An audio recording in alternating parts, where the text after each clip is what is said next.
Bismillahirrahmanirrahim. Assalamualaikum warahmatullahi wabarakatuh. Teruntuk rekan-rekan teknik yang berbahagia, kembali kesempatan kali ini saya akan membahas tentang desain balok tulangan tunggal atau one-side reinforcement concrete, di mana materi-materinya terdiri simple beam behavior atau perilaku balok sederhana, kurva tegangan-regangan material, beton dan baja, kemudian sistem pembebanan yang diberikan, dan terakhir adalah desain sistem balok tulangan sebelah atau tulangan tunggal.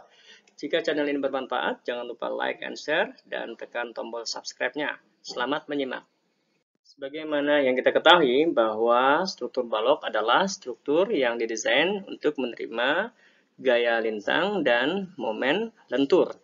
Nah, dari kedua ini akan muncul persoalan atau problem dalam perilaku balok sederhana, yaitu lendutan atau deflection dan tegangan lentur atau bending stress. Karena kita menggunakan balok beton bertulang, tentu saja kita akan melihatkan bagaimana lendutan daripada balok beton sendiri dan bagaimana lendutan tulangannya. Begitu juga tegangan yang terjadi karena menyangkut kombinasi kedua jenis material yang berbeda, yaitu beton dan baja tulangan. Bagaimana yang kita ketahui bahwa beton kuat terhadap tekan dan lemah terhadap tarik. Nah, untuk itu kombinasi ini diharapkan baja tulangan akan memberikan perkuatan kepada beton dalam mengatasi kelemahan sisi tarik dari beton. Ya, pada contoh kasus balok sederhana, tentu saja sisi tarik berada di sisi bawah, ya, sisi bawah dari balok beton tersebut. Nah, jika kita melihat kurva tegangan-regangan kedua material tersebut, maka kita akan lihat bahwa tegangan atau mutu dari baja itu jauh lebih tinggi daripada beton, ya. Namun dalam kombinasi ini kita akan mengharapkan bahwa perencanaan kita atau struktur kita di mana kekuatan baja akan disesuaikan dengan kekuatan beton, sehingga asumsi atau perencanaan desain yang dibuat adalah perencanaan liat atau perencanaan daktil.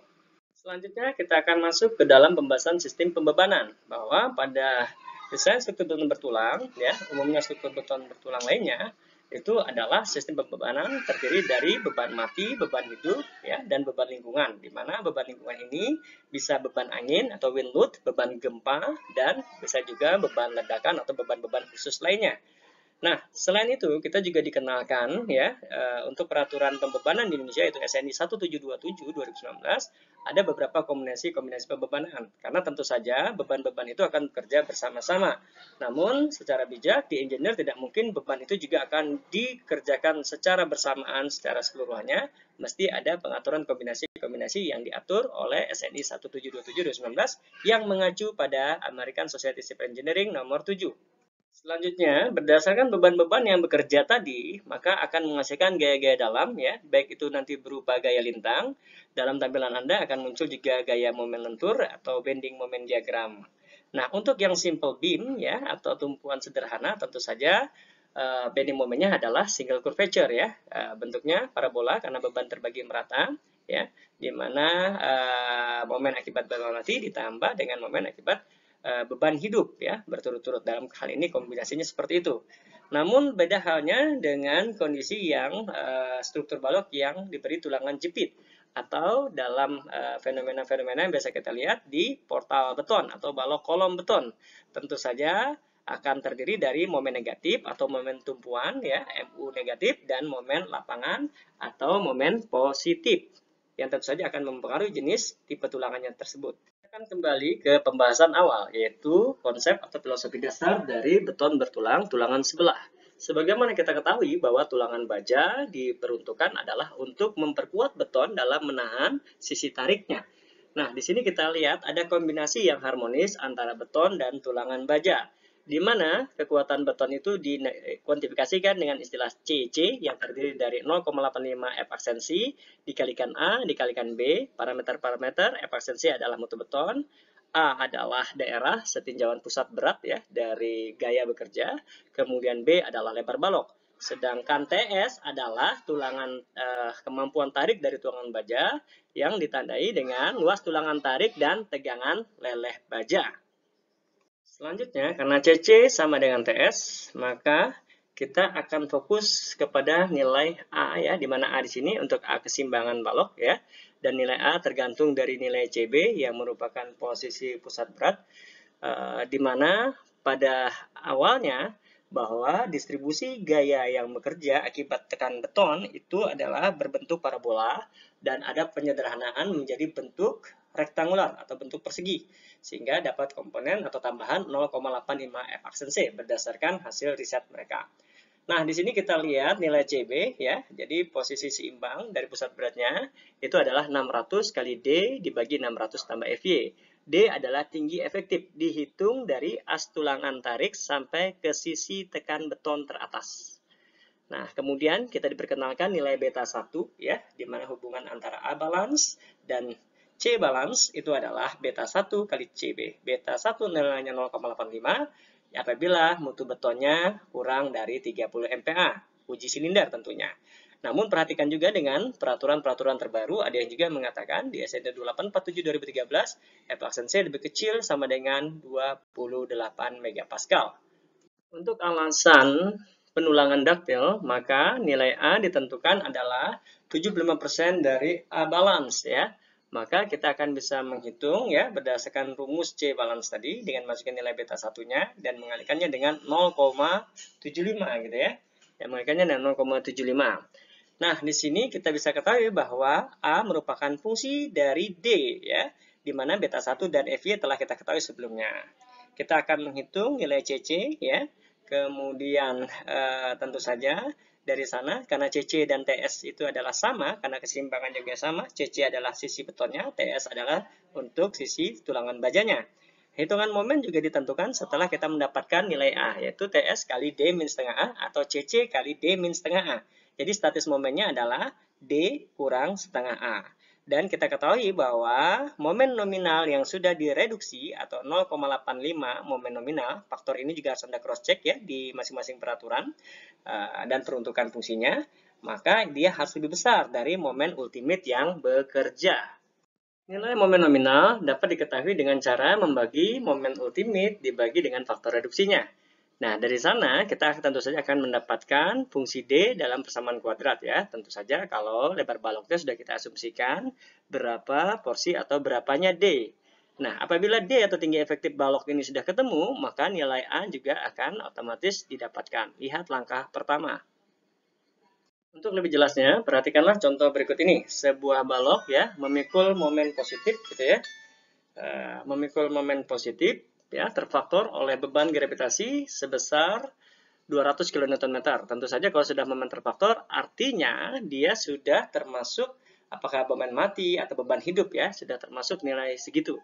Kemudian mutu beton diketahui sebesar 40 megapascal dan ini indikatornya dia lebih besar dari 30 MPa ya. Kemudian tegangan leleh baja FI atau 400 MPa, hitunglah dimensi dan penulangan balok bertulangan tunggal.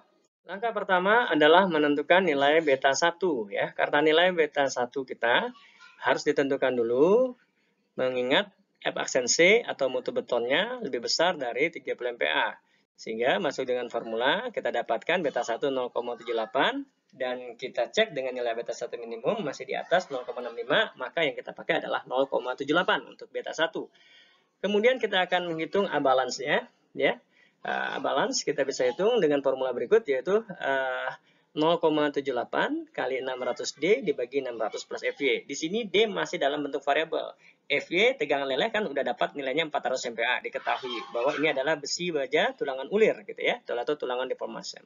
Dan kita dapatkan nilai A balance adalah 0,468 tinggi efektif atau D dan masih belum kita ketahui nilainya.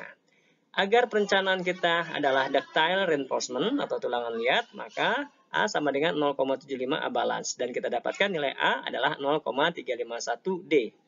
Selanjutnya kita akan menghitung momen nominal ya. Di sini momen nominal belum kita ketahui, kita hanya menggunakan CC dikali D min A per 2 atau min setengah A. Nah, di mana kita lihat bahwa mutu beton diketahui F aksen C, lebar balok atau B belum, A nilainya tergantung dari D ya, kita ketahui bahwa tadi A adalah 0,351D, kemudian kita masukkan A setengah A juga kita masukkan bahwa 0,5 kali 0,351D, sehingga kita dapatkan momen nominal adalah sama dengan 9,84B kali D pangkat 2, dengan B adalah lebar balok, D adalah tinggi efektif. Nah, karena momen nominal itu sendiri adalah momen ultimate dibagi faktor reduksi atau 0,8 untuk lentur, maka kita dapatkan 200 tadi ya, 200 kN kita ubah menjadi Newton milimeter kali 1 juta, maka kita dapatkanlah hubungan antara momen nominal dan 9,84 BD kuadrat. Kita tetapkan nilai B itu setengah D, maka kita akan dapatkan B jadi tinggal satu variabel atau D pangkat 3. D-nya ketemu 370 mm. D didapatkan dari akar pangkat 3 ya. Kita dapatkan nilai 387,68 mm dan tentu saja B adalah setengah D, kita dapatkan 193,84 mm. Kemudian kita bulatkan lebar baloknya menjadi 200 mm dan tentu saja D-nya akan berubah menjadi 400 mm. Tinggi balok ditentukan dengan tinggi efektif balok atau D ditambah selimut beton ya. Biasanya 5 cm tergantung dari penempatan atau fungsi bangunan balok tersebut, apakah dia interior ataupun eksterior. Nah, jika ada tulangan sengkang atau tulangan polos atau tulangan cincin, maka kita akan tambahkan dengan diameter tulangan tersebut. Dengan nilai D 400 mm, maka kita akan kembalikan ke nilai A-nya, yaitu 0,351D. Kita dapatkan nilai A. Dan selanjutnya kita akan kembalikan ke rumus CC sama dengan TS, di mana CC-nya 0,85, F aksen C kali A kali B. Semua komponen nilainya sudah ada ya, A-nya sudah dapat. Dan sehingga yang pada sisi tulangan tariknya yang kita cari adalah AST-nya atau luas tulangan tarik. Dan kita dapatkan luas tulangan tariknya 2386,8 mm persegi. Nah, untuk itu kita lihat tulangan yang tersedia. Di sini kita memakai diameter 25. Kita tentukan dulu satu diameter 25 luasannya berapa. Kemudian kita bagi sehingga kita dapatkan berapa jumlah tulangan. Sehingga luas tulangan kita di atas nilai luas tulangan AST yang diperoleh. Langkah terakhir adalah mengontrol luas tulangan minimum ya. Di sini kita bisa dapatkan bahwa luas tulangan minimum adalah 1,4 per FY dikalikan B dikalikan D ya, atau akar F aksen C dibagi 4 FY dikalikan B dikalikan D. Dan nilai luas tulangan tarik yang kita dapatkan adalah 2453,512 ya. Dan ini nilainya lebih besar dari luas tulangan minimum tersebut. Yang kedua, juga kita akan mengecek soal apakah tulangan baja kita sudah leleh atau belum. Nah, ini kita akan mengecek regangan lelehnya harus lebih kecil dari regangan leleh beton ya. Di mana regangan leleh baja yang terpasang itu adalah FY dibagi ES ya. FY adalah tegang leleh, E-nya adalah modulus elastisitas, kita bisa pakai 180.000 atau 200.000 sesuai hasil pengujian. Kemudian untuk posisi betonnya adalah kita melihat tinggi efektif, kemudian nilai C yang kita dapatkan, dimasukkan ke dalam rumus, dan dikalikan 0,003. Nilainya harus lebih kecil dari nilai regangan tersebut, regangan beton. Artinya harapannya tulangan baja leleh duluan dan asumsi perencanaan daktil sudah benar. Selanjutnya kita memiliki dimensi balok beton bertulang dengan lebar balok 20 cm dan tinggi balok 45 cm ya. Di mana tinggi efektif atau D adalah 40 cm atau 400 mm. Terpasang 5 buah tulangan baja dengan diameter 25 mm. Dan di sini juga kita dapatkan ya diagram regangan beton dan posisi nilai C serta regangan betonnya berapa ya.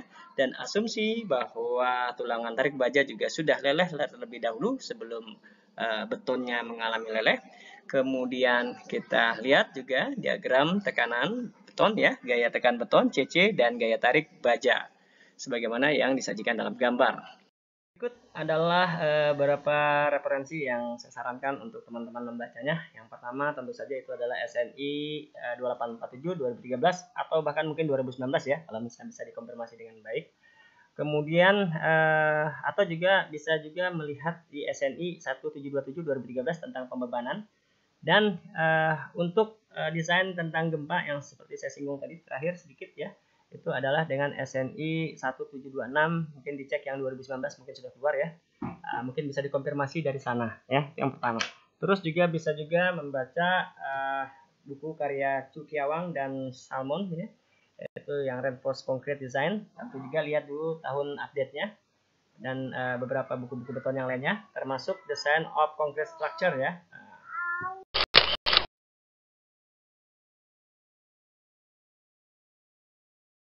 Demikian yang bisa saya sampaikan tentang materi desain struktur beton bertulang dengan sistem penulangan tunggal atau penulangan sebelah.